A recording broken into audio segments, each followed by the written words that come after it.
Dear students, welcome to my video. Chapter 14 Statistics Part 1.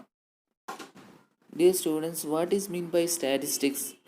Statistics means it is derived from Latin word status, means political state.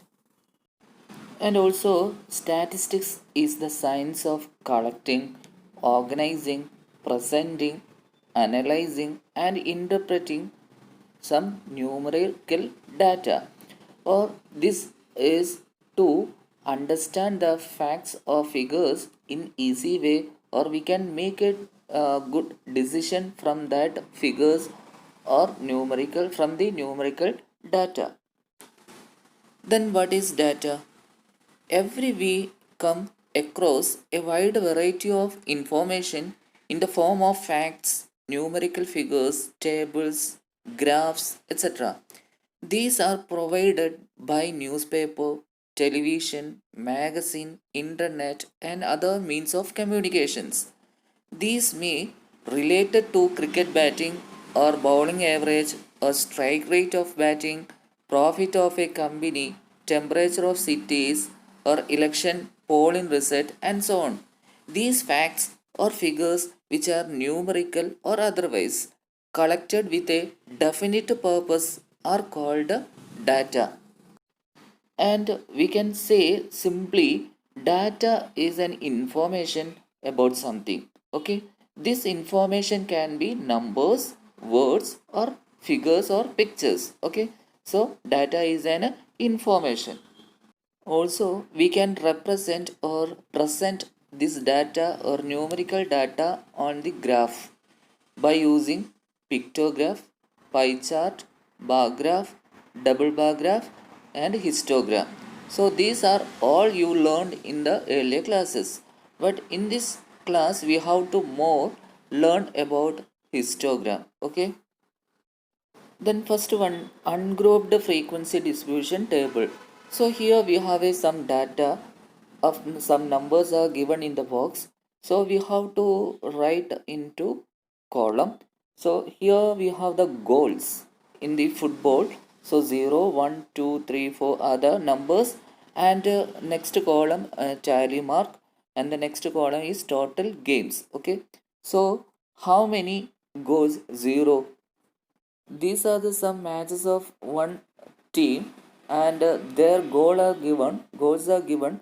So here how many 0 goal in how many games? So 0 is 8 times. So that means 8 games they got 0 goals. By using tally mark we can easily understand it is 8. Then how many 1 here 7 games. Then 2, 5, 3, 4, and 4 is 1 game. So total is 25. The last column is called frequency of the data. So this table is known as ungrouped frequency distribution table, or simply we can say ungrouped frequency table. Okay. The next one, grouped frequency distribution table. It is used for large data. Here given some data are given, and you have to write the first column number of plants surveyed, that is 20 to 29. In between 20 to 29 how many plants are there? So here tally mark 1, 2, 3. So total number of schools is 3.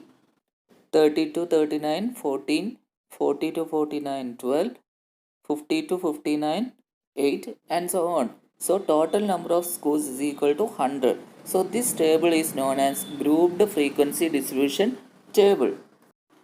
Then here we have one more example, weights in kilogram. 31 to 35 number of students here 9, 36 to 45, 41 to 45 14, then 46 to 53, and so on. Total number of students is equal to 38.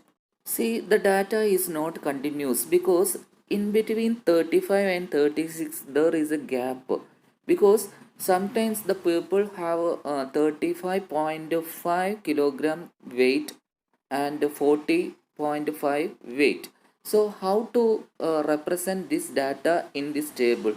That means 35.5 and 40.5 we cannot include in this data. For this data we have to convert into continuous. So how to convert this data into continuous? For this we have to take the first class, that is consider the class 31 to 35 and 36 to 40, and also we have to consider the lower limit of 36 to 40, that is 36, and the upper limit of 31 to 35, that is 35, and the difference of these two, that is 36 minus 35 is equal to, you will get 1, and take the half of this difference, that is 1 by 2, that's equal to 0.5. So how to do? Take two intervals and you consider the lower limit of the second interval, that is 36 to 40, that is 36, and upper limit of the first, that is 35, and difference of these two, 36 minus 35 is equal to 1, and half of this 1 is equal to 0.5, and this 0.5 subtract from first number, that is 31. Subtract 31 minus 0.5, you will get 30.5, and this 0.5 add to the upper limit, that is 35, that's equal to 35.5. So you will get the first interval become 30.5 to 35.5. In the same way, you subtract in the lower limit and add in the upper limit. So here what happened? Next interval 35.5 and 40.5.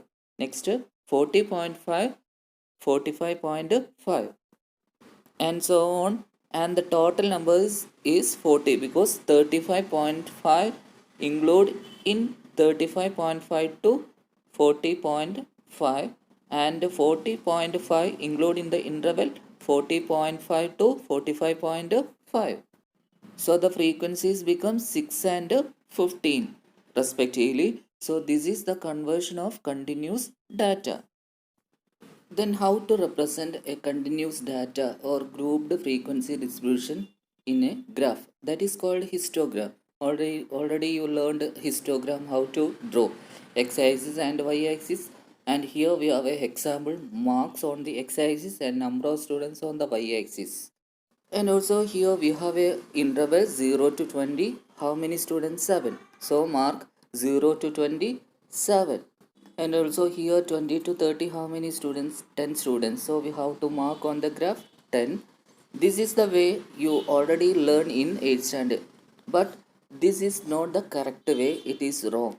Because every time we have the area of the rectangle is proportional to the frequency of the data.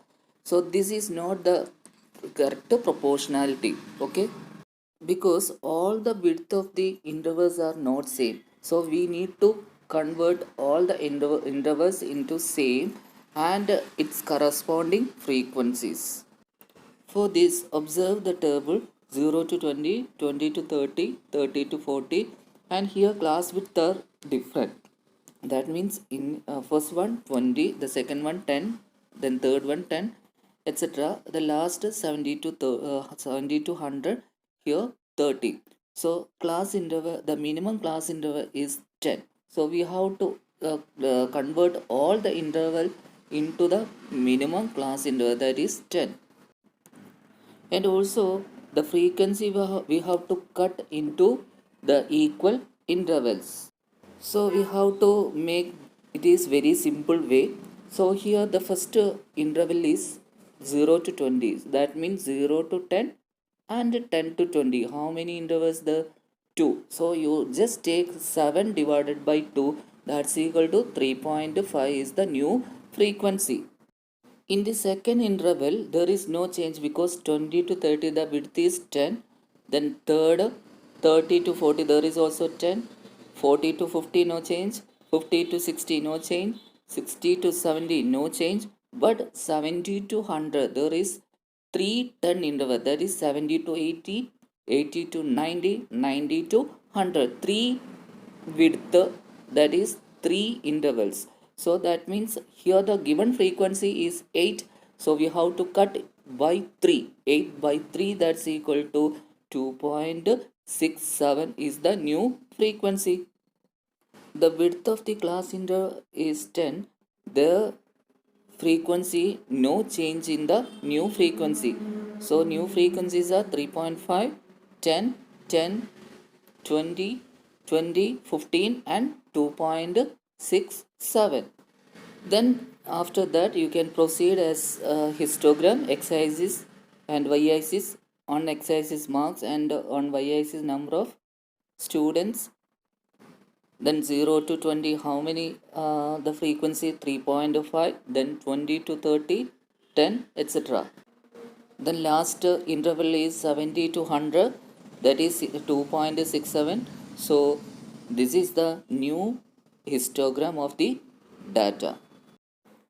The next one is frequency polygon. Here we have another question. Weight 30.5 to 35.5. Number of students is 9. 35.5 to 40.5 is 6 and so on. Total number 36. So draw a histogram. After the histogram, here continuous data, so no need of change in the frequency. So after the drawing histogram, take the midpoint of the rectangular bar and join to each other. So that figure is known as frequency polygon. Here the starting point is, we can take 25.5 to 30.5. The midpoint is the, and the last point is 60.5 to 65.5. The midpoint is the, and all other midpoints, join them, you will get a figure. That figure is known as frequency polygon.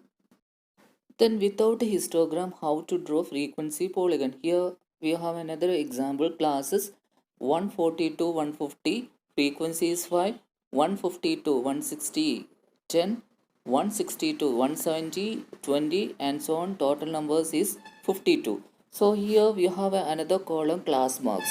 Class marks means upper limit plus lower limit, or lower limit plus upper limit divided by 2, you will get class marks.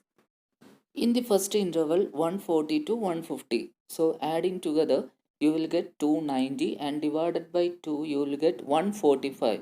So the first class mark is 145 and next one 155, then 165, etc. So these are the class marks, and take these all points on the x-axis, that is cost of living index. On the y-axis, you take 2, 4, 6, 8, 10 as your choice, that is number of weeks. After that, take the first class mark, that is 145, plot on the plane, that is B, then C, then D, E, F, G corresponding its frequency, then join together, you will get a curve. That curve is known as frequency polygon. And also this B is joined to A and G is joined to H on the x-axis respectively. So this graph is known as frequency polygon without a histogram. Thanks for watching my video. Please wait for next video. Thank you.